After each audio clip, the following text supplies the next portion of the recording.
Huwezi kukuta hata kama wakati mwingine mnasema tuvae kaptula, lakini mavazi ya Kimasai yana heshima.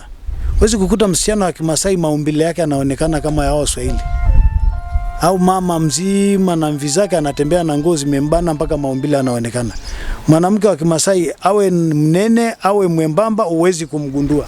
Jisai bolo la mariki Malaigwanani. Nago ore newi na ikilikana swali na ire dilo swali kanya berra Maasai riporori. Agara riporori ejibe rumokini aipanga enkanyit. Amu era na irpayiani kituak naa ninche itubulu orporror. Neeku ore orporror nelikini imbarakinot enkanyit tiatua oloho. Naa taata Nyankulo naa ilo omena Nyankulo. Naa ntai teng'eni intokitin etipat Nyankulo pee mepuo aimin ilaaji. Ile boy Sumuni Malaigwanani opuku tiatua euko na yene laisa. Karabaina ore naa noloiboni naa oloiboni waata ninye ore toki orporror waata eeta irkeek lenyana laa ninche inoki tina manyata ama ninye oldakitari lina barakinoto. Tiatua irkeek lenyana oloaturu nitobiraki pee itobirie iltung'anak oomoyiaa, nitobirie iltung'anak pee metum ilarrabali tilo serok tina manyata neyiolou ntokitin naaponu aisumbua manyata ninye irura tiatua naibon enye. Sisi madawa yetu ya Kimasai vijana wanaendelea kurithi kwa sababu kwa mfano sisi tuna wakati mbili tu wa madawa ya Kimasai kutumika. Kuna kitu inaitwa Urpul. Tunapoenda Urpul, kwa sababu Urpul lazima tuende kati ya mwezi wa 6 na mwezi wa 9 ndio mwisho. Sasa hivi mtu anayekwenda Urpul nyama zitaanza kuharibika kwa sababu joto imeanza kuingia. Kwa hiyo kichinja hata ng'ombe siku 2 inaoza. Lakini katika mwezi wa 6 na wa 9 na wa 8 nyama inaweza kukaa mpaka siku 3 bila kuharibika. Na vijana ndio wanaenda Urpul. Kila mwaka tunawaandaa waende Urpul ili wakajifunze madawa, kwa sababu Urpul ni kula nyama na dawa.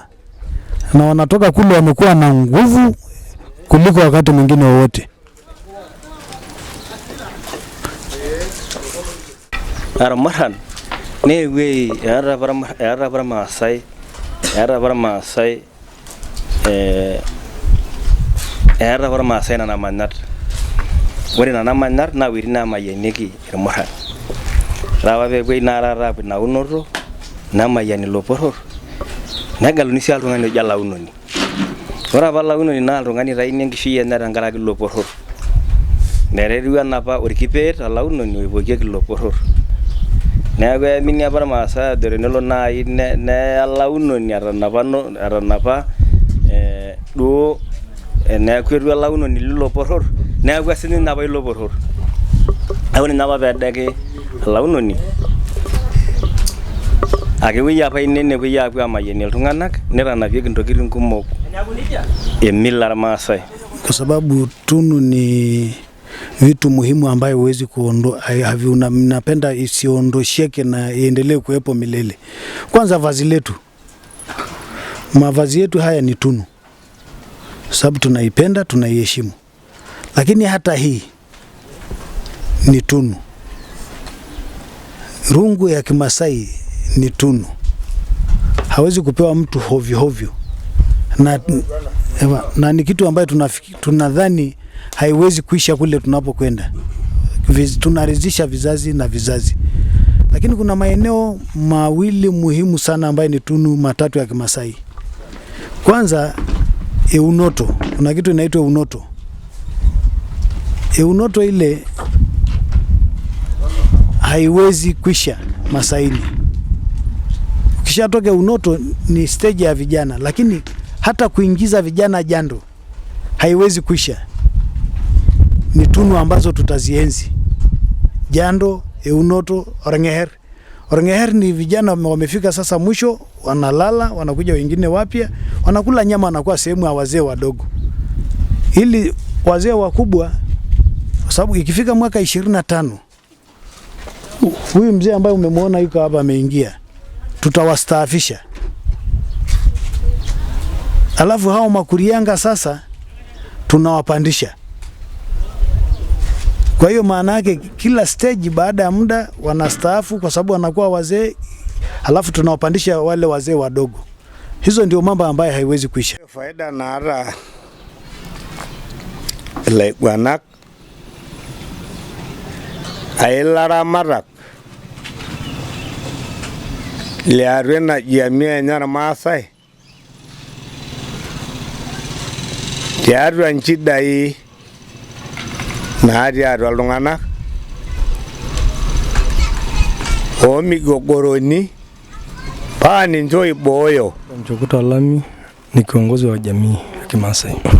Wamama kwa kipindi kilichopita, wamama ni watu ambao wanabaki nyumbani kutunza familia, wakati wanaume wakijishughulisha na masuala ya vipato kwa ajili ya familia. Wakina mama wana nafasi kubwa kwa sababu wao ndio wanaolea hata mpaka sisi, lakini kwa kipindi hicho ni wao ni viongozi. Hata wao kuna viongozi ambao na wao wanasimamia upande wa kina mama, lakini wakiongozwa na wazee, na lazima yule alipie mahari ili naye aweze kujua kwamba ameolewa, sio kwamba tu ameenda kuegeshwa, amekuwa ni sehemu ya ile familia. Umuhimu wa mahari ni utaratibu tu uliowekewa ili msichana anapopelekwa na yule, nawe basi atoe shukrani ya matunzo ya yule aliyemzaa na kumtunza hadi afikie hatua yule kuona kwamba anafaa sasa kuolewa kwa mama. Morani ni vijana wadogo ambao wao ni kama jeshi, ndio jeshi la maa, ambao tatizo lolote kubwa, gumu, rahisi, wao ndio watu wepesi wa kutumwa kwenda kushughulikia jambo la namna hiyo, wakiongozwa na wazee. Morani kwanza, simba akivamia mifugo, wa kuweza kupambana na simba ni morani. Ikitokea kiangazi ngumu ya kuhangaisha mifugo kila kona, kupeleka kutafutia malisho, kutafutia maji, wanaohangaika na hilo zoezi ni vijana, wakiacha wazee wakiwa na watoto. Kwa hiyo morani ndio nguvu kazi ambaye inasaidia jamii katika jambo ambalo linakuwa gumu. Tulichokuwa tunasema kuna kipengele katika swala la rika. Utaratibu wa rika pia ni kuweka mikakati ili tuwe na mipaka ya maeneo ya katika kuoa. Maana katika kuoa sisi, kwa mfano kama rika ya Korianga, hakuna Korianga anayeweza kuoa mtoto aliyezaliwa na Korianga yoyote duniani, mahali popote walipo wa Masai. Mtoto akienda Ngorongoro akisikia rika ya Korianga lazima wasalimieni baba zake, na akimkuta yule mkwe aliyooa kama atakuwa na shida pale lazima amsaidie kwa sababu ni baba mkwe huyo. Kwa hiyo swala la rika pia limetusaidia kuwekea mipaka ya kutoingiliana, maana unajua tunapoona desturi ya watu wengine ni mtu atakapomuona mtoto ameng'aa anaoa. Sisi hata kama iweje, ukishaitwa ni rika yenu au ukoo wenu, uruhusiwi kuoa. Kwa hiyo swala la rika limetusaidia kuwekea mipaka ya namna ya kuoa bila kuingiliana.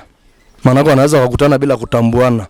Wazee wakigundua lazima muadhibiwe na lazima mtenganishwe kwa nguvu na kuanza kutengeneza namna ya kutambikiwa makosa yao mlioyafanya. Hairuhusiwi kabisa. Hata kama mmekutana mmeshakuwa pamoja tukagundua, lazima tuwatenganishe.